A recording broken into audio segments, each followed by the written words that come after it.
project management, quality management, because they are too technical in nature.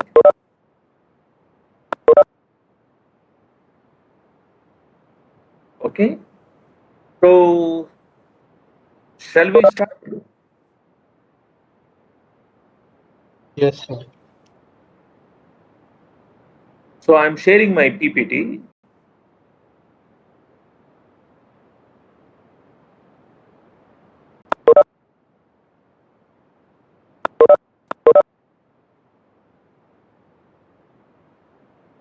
So this is the slide I was sharing last time. Uh, we said like uh, we discussed about the contributions of Taylor, F.W. Taylor, right? So, so what is the Taylor's philosophy? Anybody? Man is like a machine. If we Huh? give them good salary and all, they will work like machines continuously. Man is like a machine, and if we maintain them, if we give them salary, if we give them provisions, they are satisfied and they will work. However, we say. Actually, that is not the core philosophy of.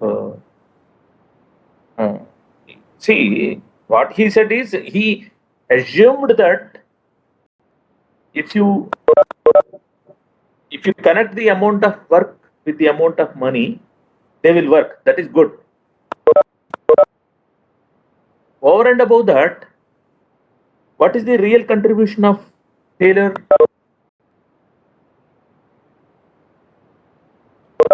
Measuring the amount of work. Huh? Measuring amount of work someone did, a worker did. To measure work. To measure work, he is interested in finding out what is the fair day's work of a worker. Because till that time, people never knew how to scientifically measure the amount of work a person can do, manual work. See, there are even see in certain cases people have not solved out what is the you can say what is the fair day's work of a programmer. Whereas people have found out, people like Taylor has found what is the fair days work of a worker in the case of manual labor. What about intellectual labor, like writing code for a given application? All right. So with respect to that, in fact, like people have not solved that problem. In fact, once upon a time, IBM, the oldest major computer company, once it came up with the concept like every programmer should at least write 100 lines of code. But immediately they withdrew that standard because people can write some junk code also and say like we have finished our day's quota. And here measuring intellectual work is a bit tough. And here, but still, without solving that fundamental issue, how computer industry is able to flourish? Is because even though they may not have measured what is the fair day's work of a programmer, like how much code he should write per day,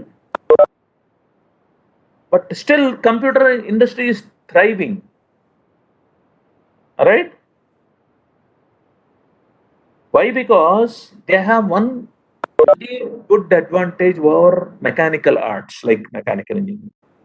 One biggest advantage with computer science is they they are they work on the concept called write once, run everywhere.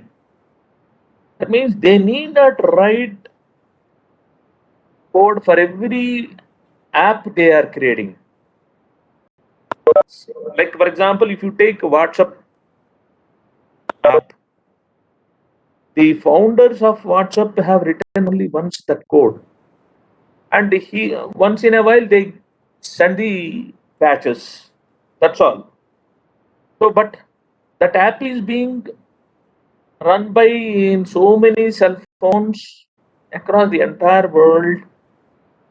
Probably there may be 200 probably maybe 2 or 3 billion copies of WhatsApp are running simultaneously.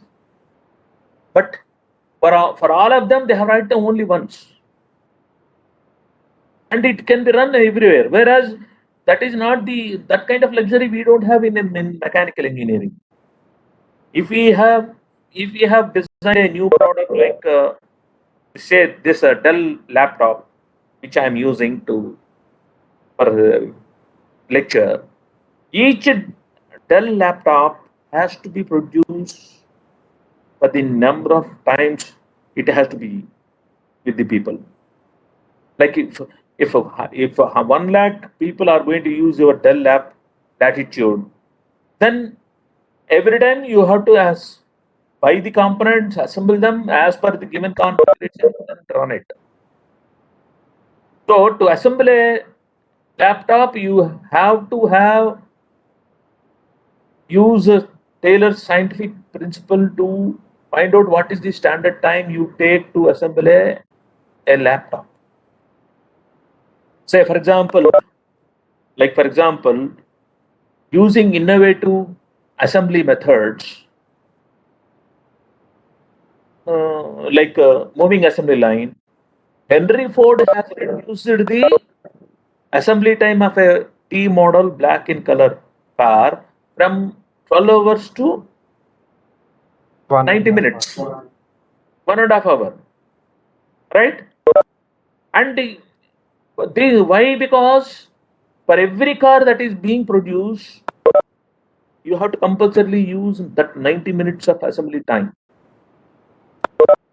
That is not the case with the computer code. You have to write code only for once, and it can be run everywhere by just copying or downloading the app. So, finding out what is the favorite work of a programmer is not a big issue for computer science.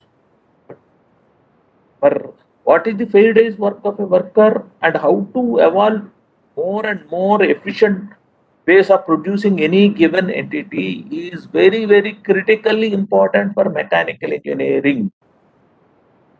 I don't know whether you are understanding this. So that's why our endeavor is always to how to improve the process, because the process has to be repeated for every copy that we are generating, whether it is producing a laptop or producing a T model or Volkswagen. Wherever there is a physical object and every physical object that we use has to be assembled using some components. So naturally, every shaving of 2-3 minutes per unit can result in lot of economies. So this is very important. Why Taylor's scientific management has proved to be very beneficial for the subsequent works of Henry Ford for his mass production system, right? So anyway, then I said about Henry Fayol, the French mining engineer who came with the general, and then there is another great guy who contributed to a concept of management. That is Frank Gilbert. He is another great man. So who in a way again helped Henry Ford in systematizing the mass production system by coming with what is so called conducting motion studies. That means how to improve the motions of wheels to reduce the time of completion. Actually, I was asking you about what is the main central philosophy of Frederick Winslow Taylor? If Frederick Winslow Taylor's central philosophy is, he is always of the belief that for every job that you do, for every process that you do, there is one best way of doing it. So find out that best method through experimentation, and then select out of various alternatives, select a method which is simpler, less time taking, and more productive. And then using some average worker, you time that particular method, and now you pay people as per that standard time. If somebody is able to do faster than that standard time decided by that engineer, they may be given some incentive of giving extra money. Those who are not able to catch up with that standard time, they may be either maybe retrained, or maybe they may be not they may not be comfortable with that process, so they may be shifted to some other place. So anyway, Frank Gilbert is another guy like who improved the workers methods. Then Henry Gantt has come up with the scheduling and loading chart. And the functions of management, I think this is the contribution of mainly the Henry Fayol. This functions of management, it gave the structure to the subject of management. See, when you can teach a subject is when it has some kind of structure. So that the structure to management was given by Henry Fayol in the form of 14 principles. See, these 14 principles are converted into 5 functions of management. Okay. And anyway, contemporary management means this is operations research, social psychology, ergonomics. Again, people have are using latest technologies, concepts. Like for example, like social psychology is being used to how to motivate people, how to direct a group, how to motivate a team for achieving the a companies or enterprise goals, right? So, for example, like how what kind of uh, social psychology principles you can use in a team situation, right? So anyway, like we will come to that operations research at a later date, or at least what we mean by, see, actually, let me finish up this also. Like in if you take operations research, so this operations research was, you can say, uh, it is a it is a byproduct of World War II. You know, see, as someone has said, no, like all the technological developments that we see in mankind, Starts from war. huh? Because of Yeah. war. Because of war. So one of the good byproducts of Second World War is the birth of this operations research. There are other technologies like linear programming. No, not linear programming. Anyway, linear programming is part of operations research. There are other things like value engineering, and then work sampling. All these sampling methods, all these things are another good byproducts of World War II. Even though it has created a lot of deaths all over the world, but we learned our lessons from that, and those war lessons we have transferred it to business. See, I was telling in my previous classes, there is no difference between running a country and running a business. Only thing is, in a country, you will be constantly under the or under threat in the form of some war. Like for example, there is always we are fighting with China and Pakistan. Similarly, North Korea is fighting with South Korea. Like Vietnam is fighting against US in the previous decades. So in Afghanistan, there are so many. It is a chaotic kind of situation. So there is always like, so whatever strategies. In fact, like we have brought in lot of war terminology into business. In fact, the word strategy is actually reserved for war. There we call it as military strategy, war strategy. So we brought that word into business by saying that marketing strategy, production, corporate strategy. No? Strategy means it is what is the unique way in which you want to beat the markets or beat your competitors, right? How to grab the market. So here, operations research, social psychology, ergonomics. Ergonomics means it is about how to improve the man-machine interface. This is a very interesting subject. So, what under contemporary management, what people were doing is they were using the whatever the developments that are latest developments that are happening in operations research and then social psychology and ergonomics. Like for example, if you take operations research, they're like they are using linear programming models, queuing models, and then inventory models, manage an industry. Actually, operations research is a originally this was used in military, and they found that it is an excellent technique to manage certain operations. Say, for example, one example was, there was during World War II, Britain and Germany were in the opposite sides of the war game.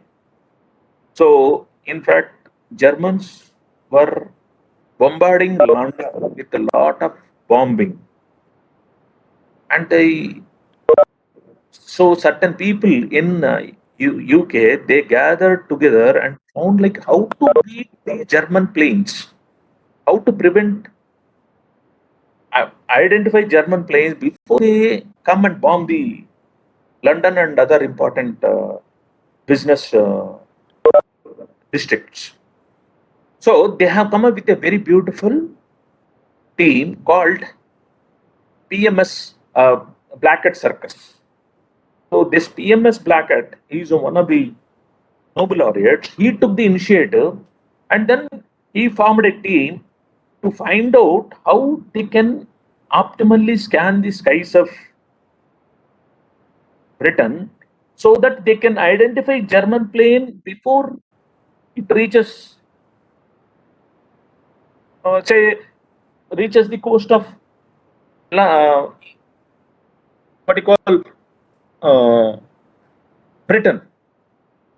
So what they did is after applying operations research methods, optimization tools, they have set up at crucial points along the coast of Britain radar stations so that they don't miss even a single German plane which is coming for bombing one of their cities.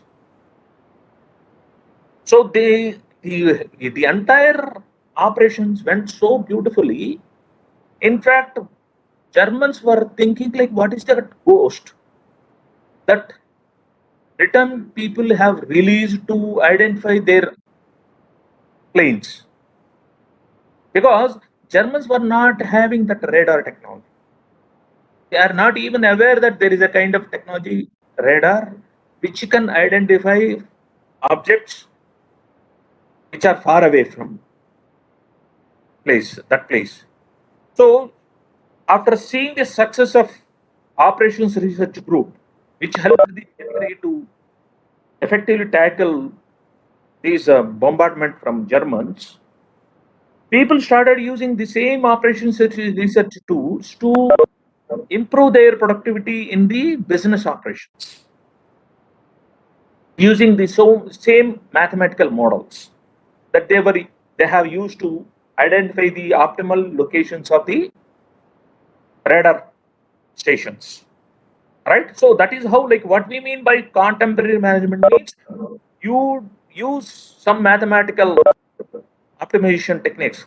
It can be, say, now machine learning, deep learning. Now latest things are coming now, like where people are able to predict even certain things like weather forecasting, right? People are able to identify that, and now people are even trying to predict using mathematical models, data analytics. They are able to predict when is the likely occurrence of third wave, right? They are saying like in October it is likely to come. So how they are doing it? They are using computers, they are using simulation models, and then they are trying to using data analytics techniques. They're able to do. So contemporary management means sometimes you have to use these latest technical technologies to, like RFID. Using RFID, you can monitor any inventory, right? So you are using machine learning. You can even uh, predict things. Like for example, like just like Google is able to predict even your question itself. Forget about answering your question. It is able to just that. Are you looking for this? Are you looking for this question? How it is able to do? It is able to do because they have incorporated machine learning and deep learning algorithms in the background of their search engine, right? So here, what I mean to say is that contemporary management means using the latest developments in various sectors to improve your managerial abilities. Okay, so, so before we go into that, so let us look at what Henry Fayol 14 principles of management says about. So here, like what Henry Fayol's 14 principles of management is, the first one is division of labor, right? So who popularized this particular management principle? Adam Smith, sir. Adam Smith, the great man who said, like, he gave the example of pin manufacturing. No? So what in even in management you should appropriately divide the work. You need not divide for the sake of division. Say, for example, if you take roadside panwala, see, he himself is a marketing guy, he himself is a production guy, he makes pans, he is himself a finance guy, because he has, at the end of the day, he should see like whether he made some profit on that day or not. But that means it is a one-man show where he himself does a lot of functions: marketing function, production function, finance, HR, everything together, bundled together. But as you increase your complexity of, like for example, if you take a complex organization like multi-country, multi-plant company like, National. say, General Motors or Ford, Intel, Google, they are huge. They have a employee strength of 3 lakh people.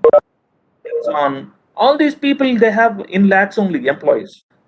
So they have to share. They have to appropriately divide the work among themselves. So, and at the same time, there should be coordination between them, right? So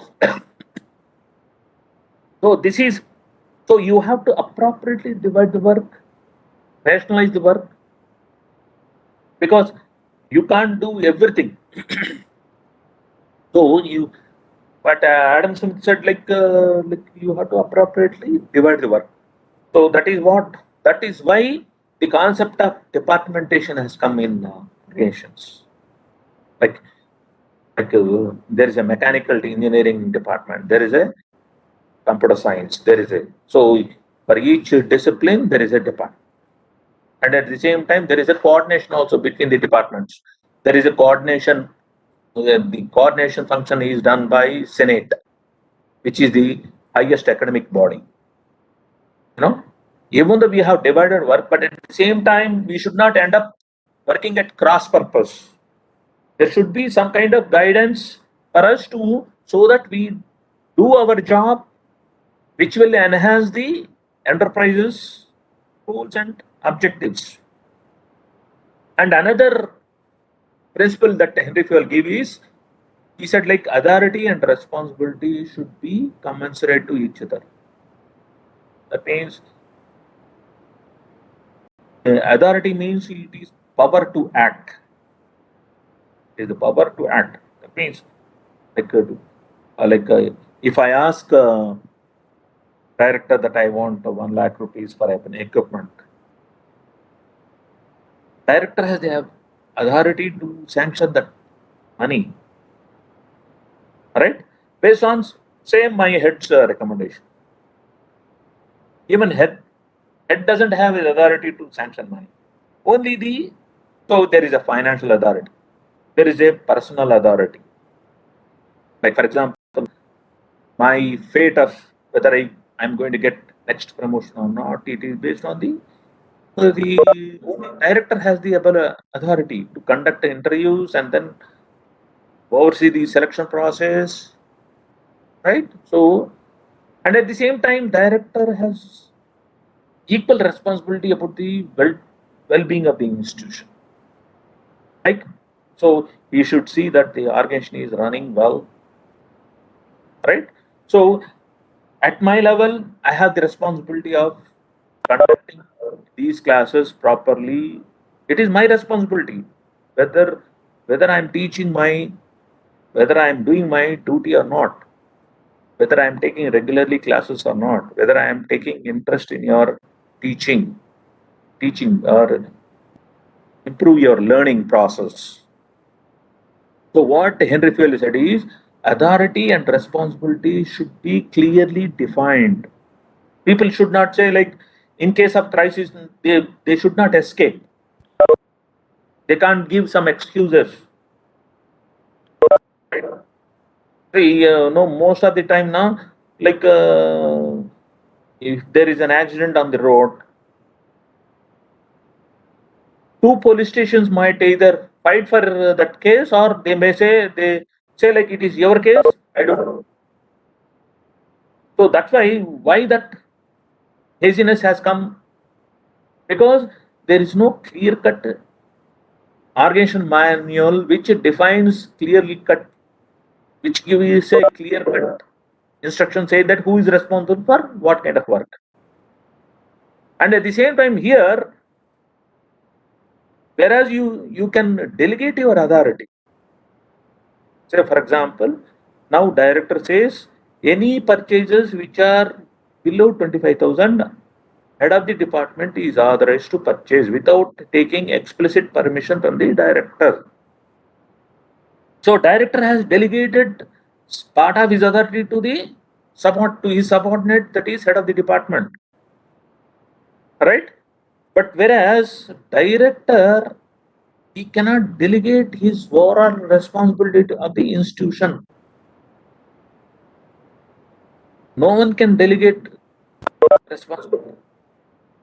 Even though he might say, like, you are responsible for this kind of work.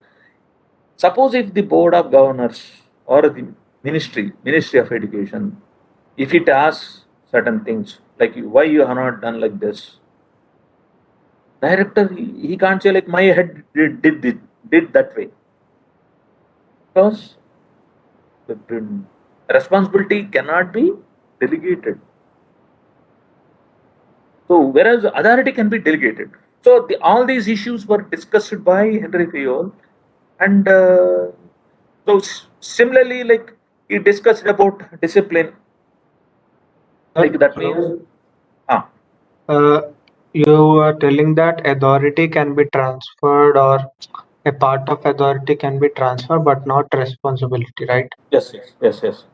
But in case of some like unfortunate or Ah, emergency, responsibility will be transferred or not? Like if there is some manager yeah. and deputy manager, uh, Mm. manager had to go somewhere because of the Ah, company's order only. Like he had to be absent for a time, and the authority has transferred to deputy or assistant manager. see, So that is what I where will no, the no, no, responsibility go? Like, no, no. Still, if that the fellow who has delegate part of his responsibility to his subordinate, but still he is answerable to his boss. He can't say like, sir, I don't know. I had given responsibility to my subordinate. He can't escape that way. sir, He's still doing. for example, there is a bank manager. For Hmm. suppose I don't know much, so I may be wrong in some terms, but bank Hmm. manager was told to inspect something, and he was told to go to some other place, like some other region. For Yes. that time, he have transferred his power of attorney to or power of something to his assistant, and he has done some mistake in that. Hmm. Some signature or something. He have done some mistake. Yeah. Now, who is answerable? Like the manager has gone to other place because of the order from the bank only. That is okay. See, that means he didn't took some kind of precautions while delegating responsibility. He might, you should foresee that this kind of scam can occur. So he has to tell the subordinate, see, your limitations are this. Within these limitations, you manage. See, that is what I'm saying. You cannot delegate your responsibility. You can delegate, but But if your boss asks what happened, you cannot say like my subordinate did it because you uh, that responsibility is yours as far as your boss is concerned. Are you getting it? He might have Yes, for sir. But isn't it administrative unfair? purpose, for administrative convenience, you might have temporarily transferred your responsibility to your subordinate because you have some other engagement. But still, you cannot say that I have delegated, I don't know. You can't wash off your hands. See, one example is during Lal Bahadur Shastri, when there was a big rail accident, the first thing Lal Bahadur Shastri said is, I am going to resign because I am responsible for this. See, in fact, like Lal Bahadur Shastri was not there at the station where it occurred. But he says, like, in the first place, as a minister, I should own that moral responsibility, right? That is what I So, am saying. If your boss asks, give explanation. You can, as part of that explanation, you can't say like I have delegated my responsibility to my subordinate and wash off your hands. You're still responsible. sir, responsibility means it's not like resigning is good thing, right? Huh? It's not like resigning is good thing. You have done some mistake has happened, and it's my fault, and Yeah, I will yeah. resign. I will not fix it. It's not good, right? Hmm. See, people, different people reflect in a different way. Yeah, resignation is not a solution. What I mean to say is, certain people, they take it to a heart, like saying that, no, I have not supervised my subordinate properly, or I have not trained them properly. Because of that lack of Okay, sir. I training, understood, sir. I so got your point. they have done this kind of mistake, or this this kind of scam they have done. So that's why, if a big scam occurs, like people say, like the head has to resign, because somewhere there is a lapse in his supervision. Yes, sir. I got it. Continue. Okay. Huh. Then there is this discipline in the sense, like uh, say, sticking to the safety aspects of the plant, uh, absenteeism, insubordination, refusing to take some orders, refusing to take some responsibility. All this, he says, like there should be some discipline. Like they can't say, like, so no sir, I'm busy, I can't do this work, kind of stuff. That means there should be a reward. People should discipline. Like that means, otherwise any organization will end up into chaos. So there should be, he says, there should be some kind of discipline or order in the people who are working in an enterprise. And then unity of command. So unity of command means, say, for example, that means there should not be too many bosses for a person, because that fellow gets confused. So as far as possible, any employee in an organization should have a single boss. So that means he should not end up reporting to, say, 5 or 6 people on a daily basis. So that's why that is one. And then unity of direction means, say, for example, uh, normally finance.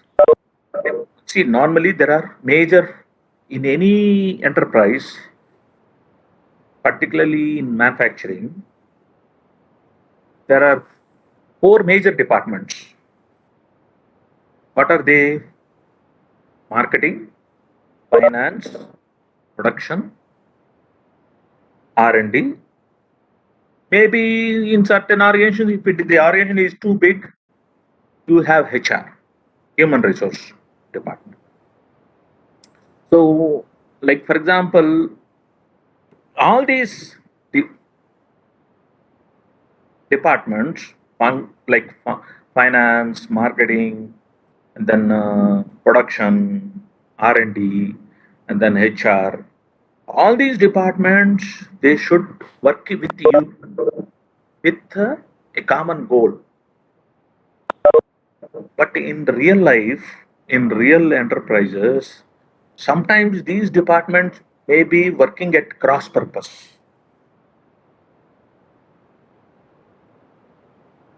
Normally, what happens now is, in every organization, almost in every organization, sometimes there may be some kind of conflict of interest.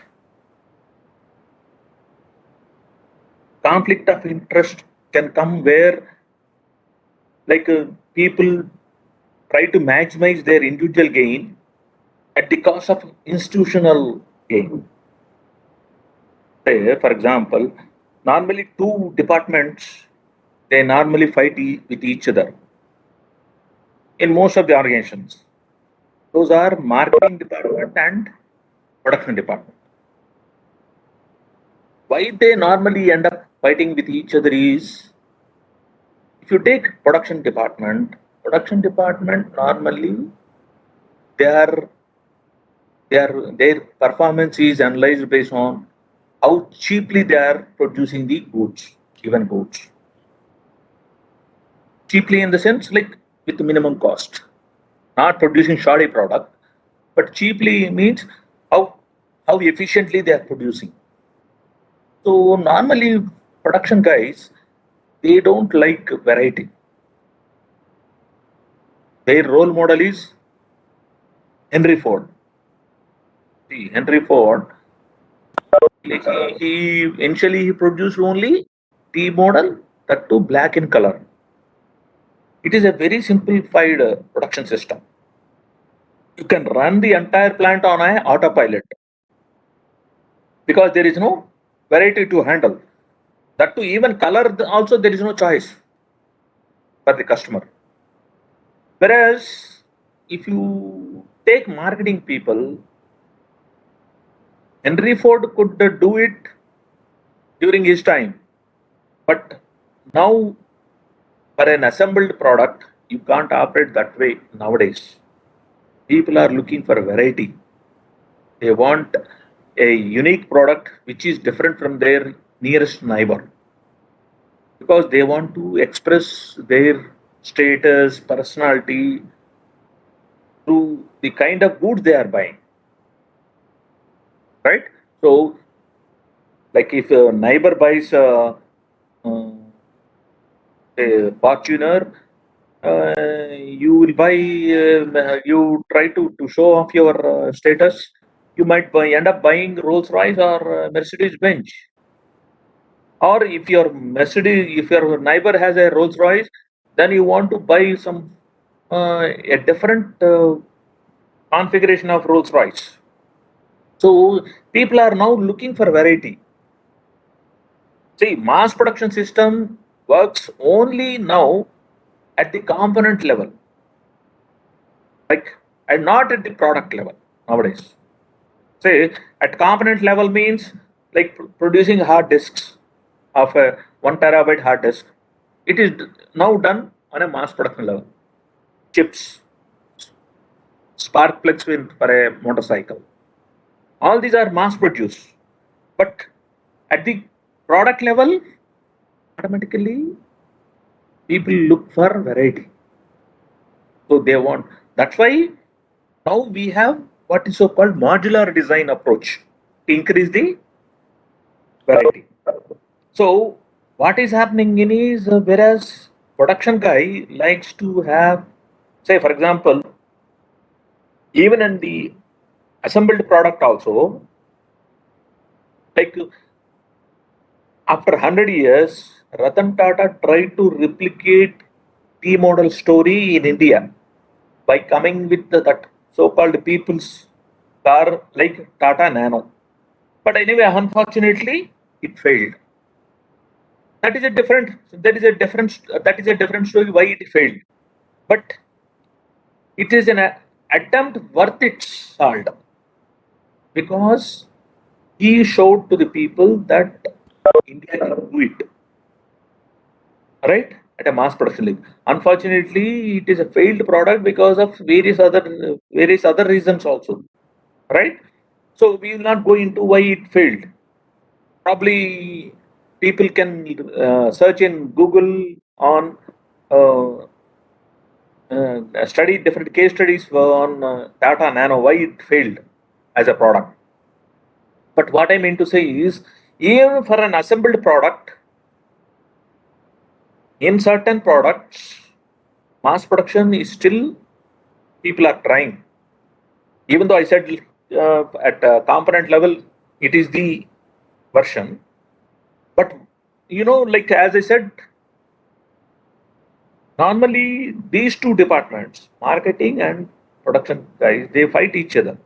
Why? Because whereas production guys wants less variety, so that his headaches are very very small. Whereas a marketing guy, he wants variety, and in his anxiety to satisfy every customer, he he ends up taking certain models which are not economically viable for the company because the kind of variety customer is asking may require a special setup in the production plant. And this production fellow, whenever he has to make a special setup for producing that particular customized product, it ends up increasing the cost of production. So, and also it is also a intellectually very taxing work for the production engineer to run a special drive to produce that particular customized product. So, what happens is you have to draw a line between marketing guy and production guy. See, production guy cannot operate now with that T model kind of concept, because unless you give some kind of variety in the product configuration, people will not buy.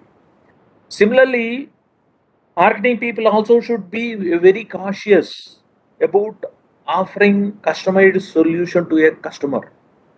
You should cross check with the production department whether a customized solution is economical to produce within their enterprise or not. Right? So this kind of conflicts, the like see, in this case, say I'll give you one more example. See, for example, in General Motors, what happened is marketing, like they have come up with a new model of car, and somehow it didn't go well in the market. So when a particular product is not selling well, normally what marketing people will do now, they will put the product on sale. Sale means they give very heavy discount, like 40%, 50% discount. So somehow what happened, they were with the 30 or 40% discount, people started buying that particular product, and marketing people were feeling relief. At least we have cleared our unfinished stock. But what happened is the production guys, without inform the production guys, they found that whatever the car they were producing, that model, they were seeing on the roads, they thought like the product is very successful. So without informing the marketing guys, because production guys they have their own egos in asking the marketing people, without asking them, they started again producing the same model, which is the model that with great difficulty the marketing people are able to sell it. Once again all these failed model is again coming into the sales outlets, marketing people got frustrated. Why this model is again coming, which is not doing well in the market? So they asked like production guys, why the hell you are producing this model? Then production people said like, anyway the model is selling well now. So then there is a big fight between. So sometimes because of human egos, they don't talk to each other, and finally they end up making big losses for the entire organization. Like who is the ultimate loser in this fight between marketing and production in GM, General Model, was the company. So here this is what our Henry Fayol was saying. There should be unity of direction. People should work in unison. So no department should not work at cross purpose. Right? Similarly, like next point also says indirectly about unity of direction. Subordination of individual interest to the organization interest. So even though it may be beneficial for production department to reduce the variety, but at the same time, when people are asking variety, you should produce it to the extent possible. Okay, even sacrificing their own effort, sacrificing their time, and again, so remuneration again is what Henry Fayol said is the remuneration that you fix or the salaries that you fix to various work categories, it should be appropriately designed. Like people should not end up saying that, sir, it is a like whereas that I am struggling for the uh, followers and still I am getting less salary than the guy in marketing who is working only 2 hours. So that kind of feeling you should not bring in. There should be some kind of rationalization in the salary fixation, or whenever you fix some wage incentive schemes. So be careful about paying. Be careful about giving increments. See, the human psychology is people always compare with the nearest neighbor, nearest department. They are not worried about what is the pay of some worker in some other company, but they are very, very concerned about what his next neighbor is getting. So that's why remuneration is also a very, very crucial in. So it can motivate or demotivate people if you don't fix the remuneration properly, like salaries, fixing wages and schemes. There is a joke. There is a. Have anyone of you heard Murphy's Law?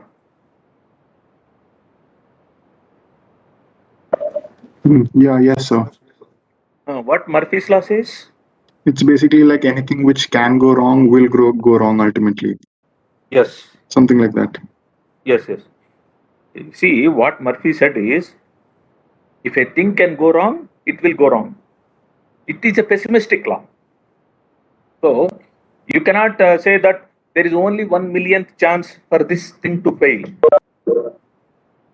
and leave it to the public. But if your luck is not in your favor, that 1 millionth occasion might occur before your eyes itself, right? So what we mean to say is you have to be extremely careful about even looking for that kind of 1 millionth kind of chances also. So here, so there a lot of corollaries have come on this Murphy's law. One corollary for Murphy's law is if you tell the other guy that there are 300 billion stars in the sky, it seems he will believe you. But if you say to the same guy that the other bench is wet with paint, don't touch it, it seems he will go and touch it. Here, the message, what we are trying to give the message in this corollary is that people are not worried about absolute things. They say like, if there are 300 billion galaxies, who cares? But if you say, Baba, don't sit on that paint, just now we have painted, sometimes he will not believe you because say, is it true or he is believing? Right? So this kind of, so people are not worried about absolute wages. They are worried about how his nearest neighbor is getting. So remuneration is also be a crucial one. Like based on the contributions, the intellectual contribution, the physical skill, experience. So when you are fixing a remuneration or fixing the salary, you have to look at various angles. Say how much experience this job requires. Like for example, at the general manager level, maybe at least 10 years experience. And then, so like for example, like I started my career as a lecturer, then assistant professor, then professor, then dean. So at each level, my salary structure should be commensurate to my position. So this is so what is that is there should be rationality. So you can't arbitrarily decide the remuneration based on whims and fancies. Or if somebody has done some kind of chimchagiri, right? So and then centralization. See, this is again a very crucial one. Centralization means What kind of activities you can centralize? What kind of activities you should decentralize? Again, your experience should come to your rescue. So certain operations may be you can centralize. Say for example, or like General Motors, if you take, it is a very huge company. At least 20 years back, it is one of the biggest company in the world, General Motors. Anyway, now it has gone to dogs, but around 20 years back, it is a very, like, it is Fortune 500 number one company in terms of sales. $150 billion or $200 billion of sale, because it is spread over around 40 countries with 100 plants. You know, so what General Motors, what they did in certain functions they have centralized, certain functions they have decentralized. So, like for example, they have decentralized their production functions, whereas they have centralized finance functions. Maybe they have done a hybrid approach for marketing. So, in certain functions, people have to be given some kind of autonomy. Right? Like for example, even in purchase of parts also, certain purchases they have done centralizedly. Like for example, GM used to source radiator cap from Sundaram Finance, Sundaram Fasteners. Like because basically radiator cap is one of the simplest part of automobile. See, it is nothing but for a radiator, there will be always inevitably there is a radiator on it to prevent the escape of that what you call radiator water. You put the cap. What General Motors did now, because it is a common component across various models, they have standardized the radiator cap. They might be going for different kind of radiators for each of the models depending on the cc of the engine. But to reduce their cost of production, they said like we will, irrespective of the model, we will buy the same radiator cap for all our models across the entire world. So they used to buy almost 2 million radiator caps from Sundaram Fasteners, which is in Chennai or Coimbatore. So they have found that by centralizing that one, they could get lot of economies of scale. Whereas with respect to making a radiator, they are decentralized. They said like it is your headache. But whereas here, they said like we will go for centralization. So centralization, decentralization, it may be with respect to functions, it may be with respect to parts. So you have to decide. And then scalar chain means like uh, this is no in anyway we will this is a kind of this scalar chain will indirectly gives us, when you look at a organization, it will show the flow of authority and responsibility. So it has to be that scalar chain should be very very good. Clarity should be there, right? Similarly, he said like order, like that means you should put your like housekeeping. We call it as like don't put like order means there should be a good place to stock materials. It should be properly identified. You know, housekeeping is one of the ways. Like if you see certain modern plants in US, you you want to stay in that plant itself instead of going to your home to relax, because they are so congenially good, air conditioned, dust free. Every part has to be located properly at the respective places.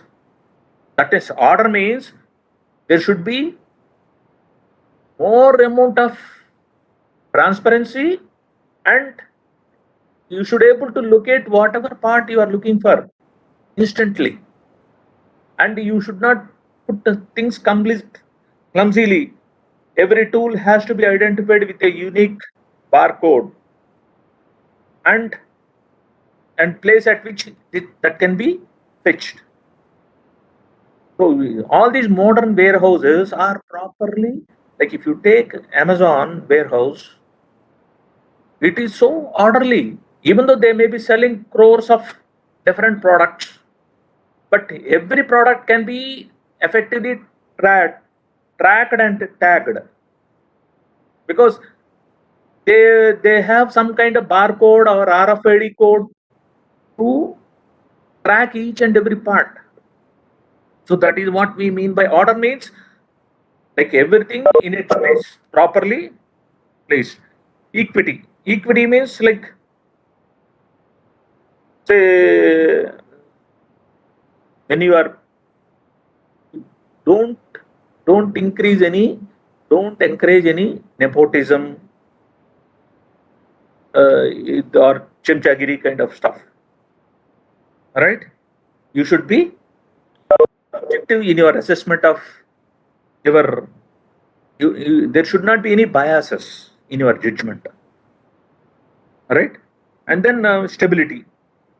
Stability of this is with regard to stability of tenure. That means don't quickly transfer people from one department to another. Let them, in fact, like what Henry Fayol says is, you should resort to transferring only if that fellow is not fitting into that particular environment. Like you see, for example, most of the district collectors are frequently transferred.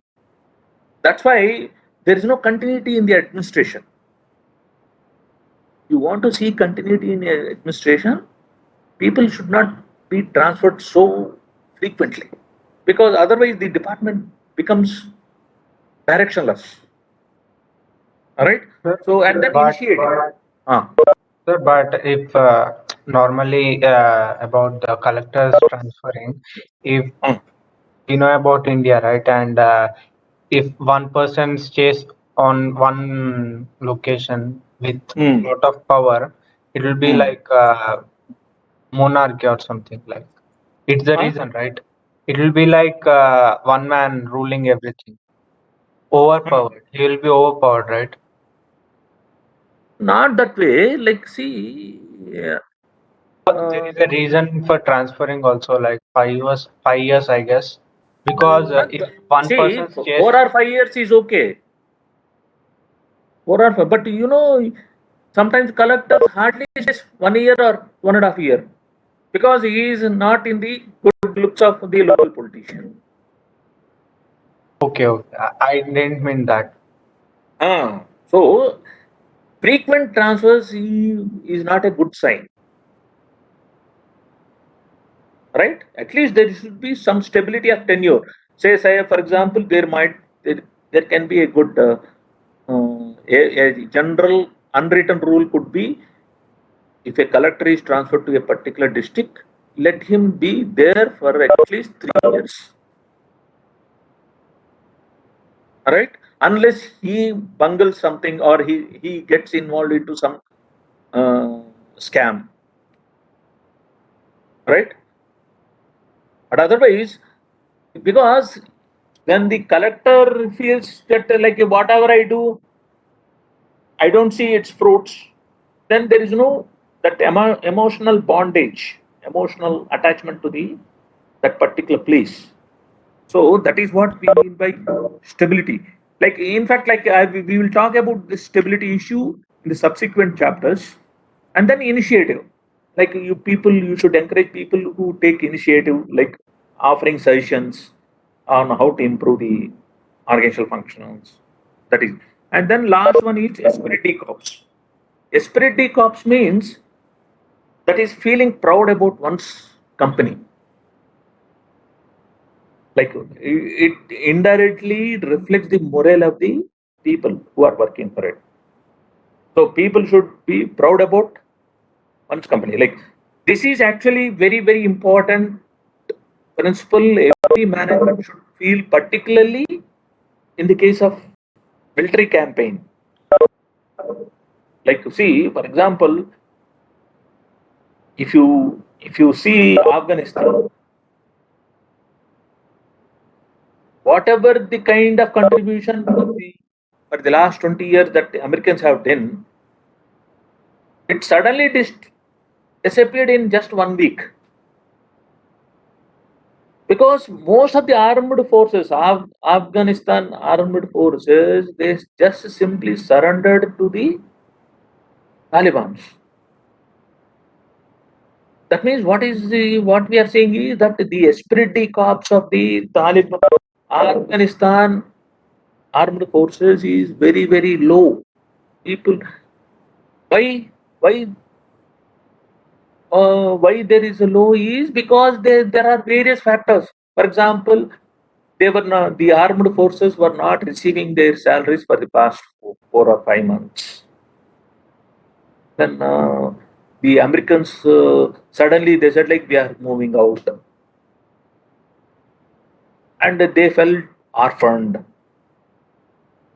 And whereas the esprit de corps for Taliban is too high, you know, they are so proud about we should grab the power, come what may, even violating certain human rights. You know,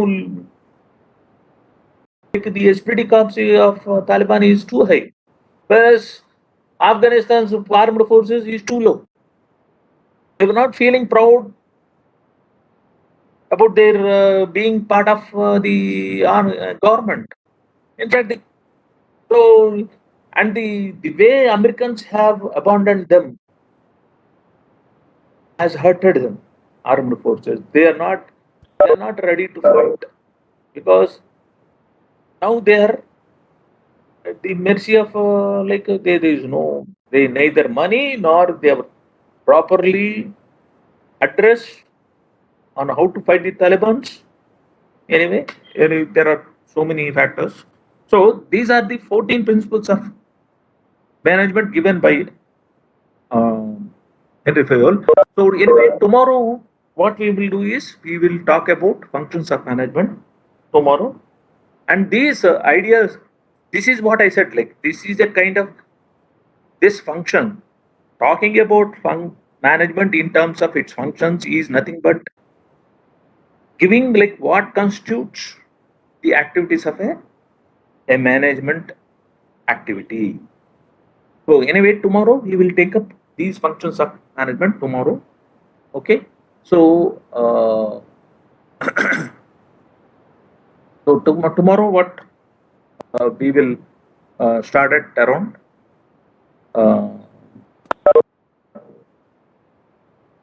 at 10 o'clock, right?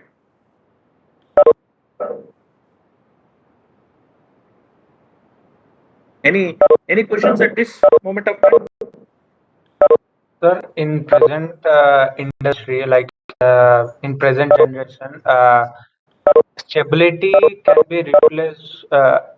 Like stability is not very crucial, right?